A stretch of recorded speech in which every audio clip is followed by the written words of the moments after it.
the Black Ancestry Network Group. Welcome to the Black Ancestry Network Group. Welcome to the Black Ancestry Network Group.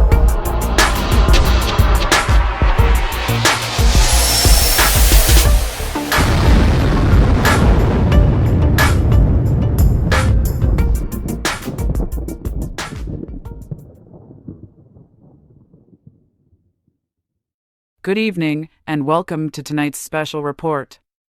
Today, we explore the potential contradictions in President Thomas Jefferson's vision for America's expansion westward. We'll dive deep into his secret message to Congress in January of 1803, where he asked for funding for the Lewis and Clark expedition, citing the pursuit of commerce and scientific discovery as primary goals. However, behind the scenes, Jefferson's private correspondence with territorial governors like William Henry Harrison reveals a more ambitious and potentially troubling set of goals.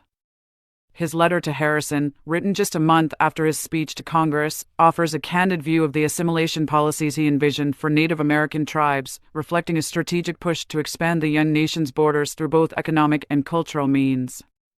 As we examine Jefferson's public statements alongside his private communications, we uncover a tale of double talk where public aspirations of scientific exploration mask a deeper, expansionist agenda. Let's look at the speech before Congress and the private letter that hints at ethical considerations surrounding Jefferson's ambitions.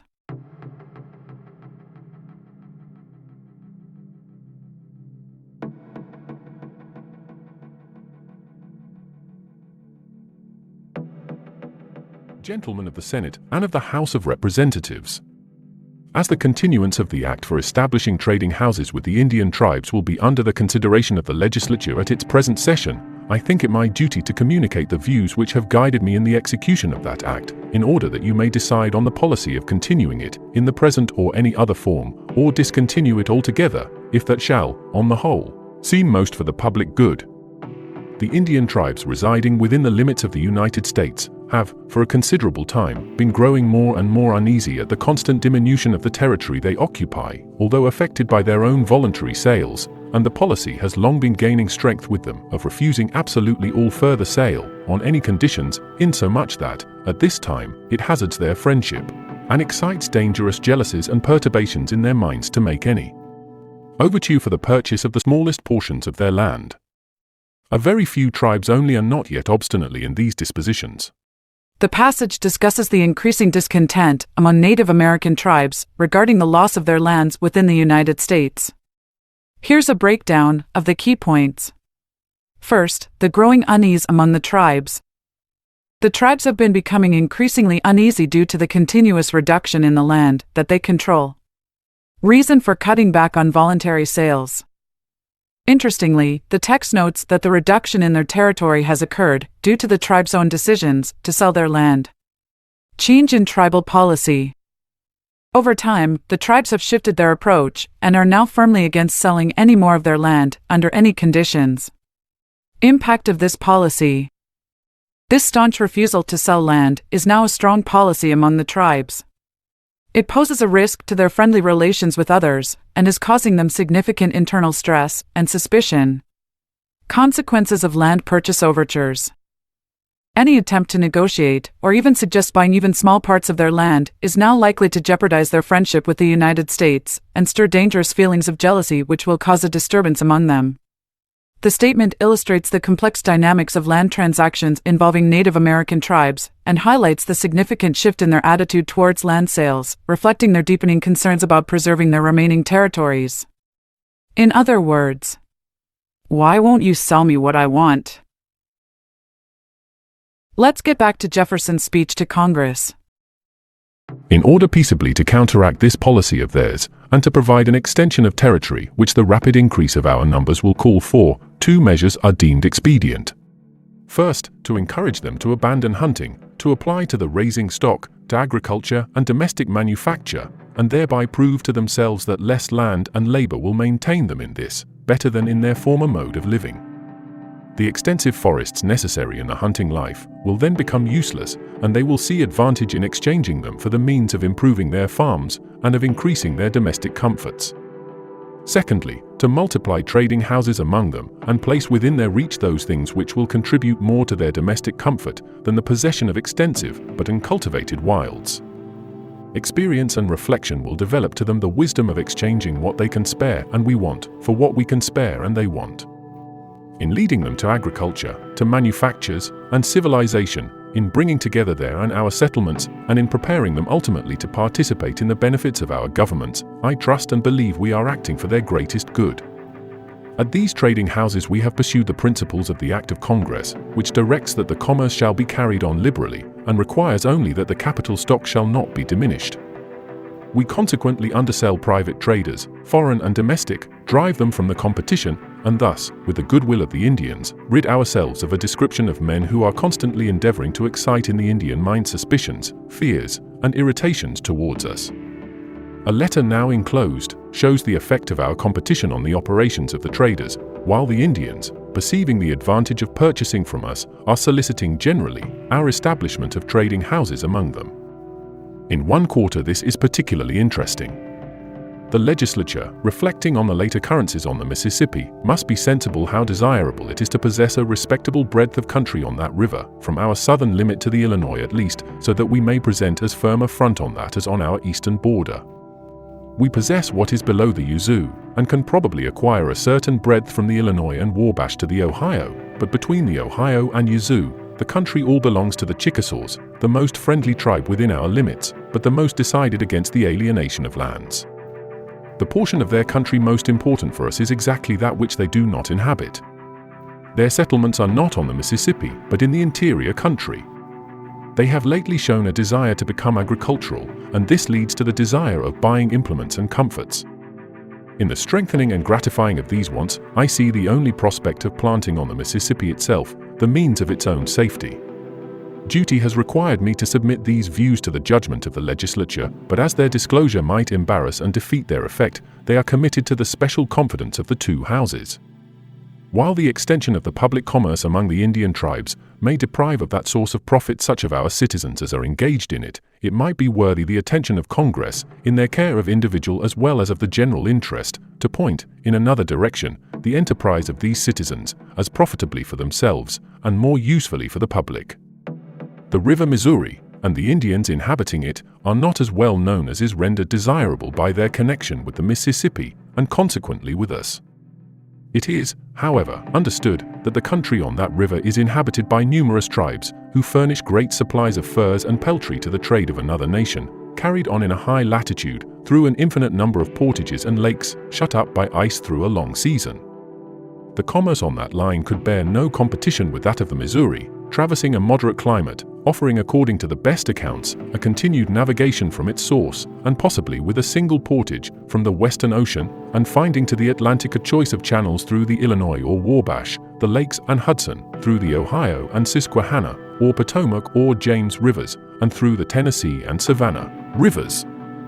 An intelligent officer, with 10 or 12 chosen men, fit for the enterprise, and willing to undertake it, taken from our posts, where they may be spared without inconvenience, might explore the whole line, even to the Western Ocean, have conferences with the natives on the subject of commercial intercourse, get admission among them for our traders, as others are admitted, agree on convenient deposits for an interchange of articles, and return with the information acquired in the course of 2 summers. Their arms and accoutrements, some instruments of observation, and light and cheap presents for the Indians, would be all the apparatus they could carry, and with an expectation of a soldier's portion of land on their return, would constitute the whole expense. Their pay would be going on, whether here or there. While other civilized nations have encountered great expense to enlarge the boundaries of knowledge by undertaking voyages of discovery, and for other literary purposes, in various parts and directions, our nation seems to owe to the same object, as well as to its own interests, to explore this, the only line of easy communication across the continent, and so directly traversing our own part of it. The interests of commerce place the principal object within the constitutional powers and care of Congress, and that it should incidentally advance the geographical knowledge of our own continent cannot be but an additional gratification. The nation claiming the territory, regarding this as a literary pursuit which is in the habit of permitting within its dominions, would not be disposed to view it with jealousy, even if the expiring state of its interests there did not render it a matter of indifference. the appropriation of $2,500 for the purpose of extending the external commerce of the United States, while understood and considered by the executive as giving the legislative sanction, would cover the undertaking from notice and prevent the obstructions which interested individuals might otherwise previously prepare in its way. President Thomas Jefferson's strategic maneuvers behind the iconic Lewis and Clark expedition of 1803, often hailed as a journey of scientific exploration and discovery, unveiled a layered vision of expansion. In a secret message to Congress, Jefferson requested a seemingly modest sum of $2,500 to fund an expedition to the Pacific Ocean. Publicly, this expedition was presented as an opportunity to advance commerce and gather scientific data.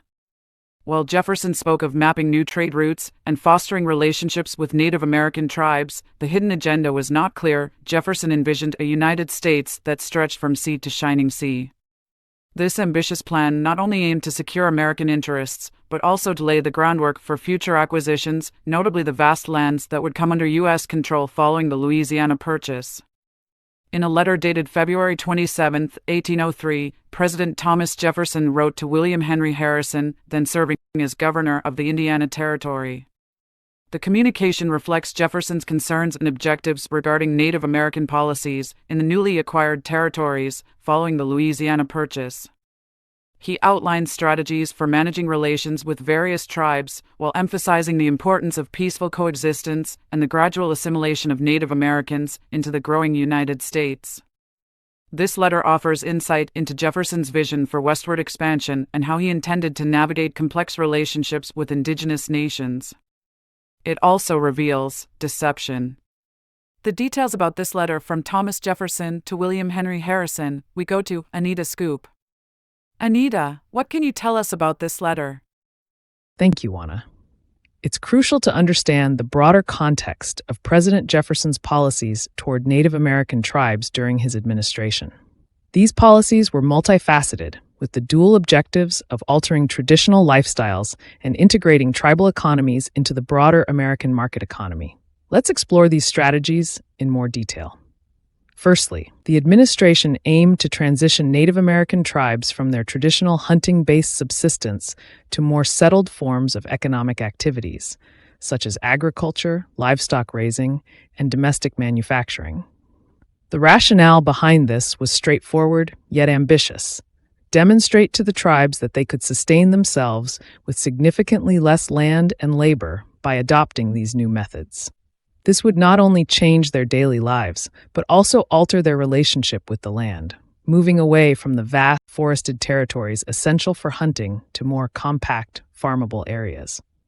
Additionally, the strategy involved expanding the number of trading houses strategically placed among the tribes. These were not mere commercial enterprises. They were tools for social engineering, intended to provide tribes with access to goods that would enhance their domestic life, arguing that these benefits outweighed those of maintaining large, uncultivated territories. Over time, it was hoped that such exposure would encourage tribes to see the advantages of a more interdependent economy, facilitating smoother integration into the American economic system. This approach was governed by specific legislation that mandated liberal trading practices at these trading houses, ensuring they did not diminish their capital stock while offering goods at prices lower than those of private traders, thus eliminating competition. The ultimate goal here was twofold: secure the goodwill of the tribes and systematically exclude private traders who might foster distrust and hostility towards U.S. intentions. In summary, Jefferson's policies, though ostensibly aimed at the greatest good of the Native American tribes, carried a strong paternalistic tone, believing firmly that integrating these tribes into the American socioeconomic fabric was beneficial for all parties involved. However, it's essential to reflect critically on these policies, considering their impacts and the historical context in which they were implemented. Great work, Anita. Now, with this in mind, it is crucial to accurately identify and distinguish between the groups we discussed in historical narratives. The Founding Fathers often used the term Aborigines in their correspondence to refer to the original inhabitants of what is now called America. However, by the early 1800s, this term was largely replaced by Native American to describe the descendants of these initial populations. This shift in terminology coincides with the historical research of figures such as James Adair, Thomas Thorogood, and George Jones, who passionately pursued the hypothesis that the lost tribes of Israel were to be found among the peoples of North America. This theory influenced the way these indigenous populations were perceived and labeled. The distinction between being labeled as Aborigines versus Native Americans carries significant implications, especially when considering the concurrent existence of enslaved populations in America. It is imperative to unravel the falsehoods historically imposed upon these groups. Viewing these distinctions through the lens of biblical scripture emphasizes the importance of precise identification for understanding prophetic scripts in the Bible. In summary, aligning historical identities with prophetic outcomes is not just an academic exercise, it is essential for a thorough understanding of the past and its implications for future interpretations. Personally, I am committed to resolving these complexities and identifying these groups and understanding their historical and prophetic significance. It is believed that the Native Americans are in fact descendants of the Aborigines that originally occupied America. However, it is also believed that the Aboriginal people were made into slaves, and that their foreign European blood cousins took their place. I'll have more on this topic in our next report. Back to you, Anna. Well said, Paige. And Anita, that was a very enlightening report. Well, it's unfortunate, but we have come to the end of our report. But before we go, I want to remind the viewers that if you go to the Bang YouTube channel, there you will find a very interesting video entitled The 3-Point Plan to Hijack Nations of Aboriginal Natives, and part 2 of this video is entitled The Matrilineal Deception. There is also a very good video book review entitled History of the American Indians by James Adair, and much more historical content to be viewed. Any last words, Paige? Stay tuned for my next report. The Bible is connected to this. And what about you, Anita? Anita Scoop signing out. Thanks for watching. See you in our next report. I'm Wanna Know, along with Anita Scoop and Paige Turner. See you next time.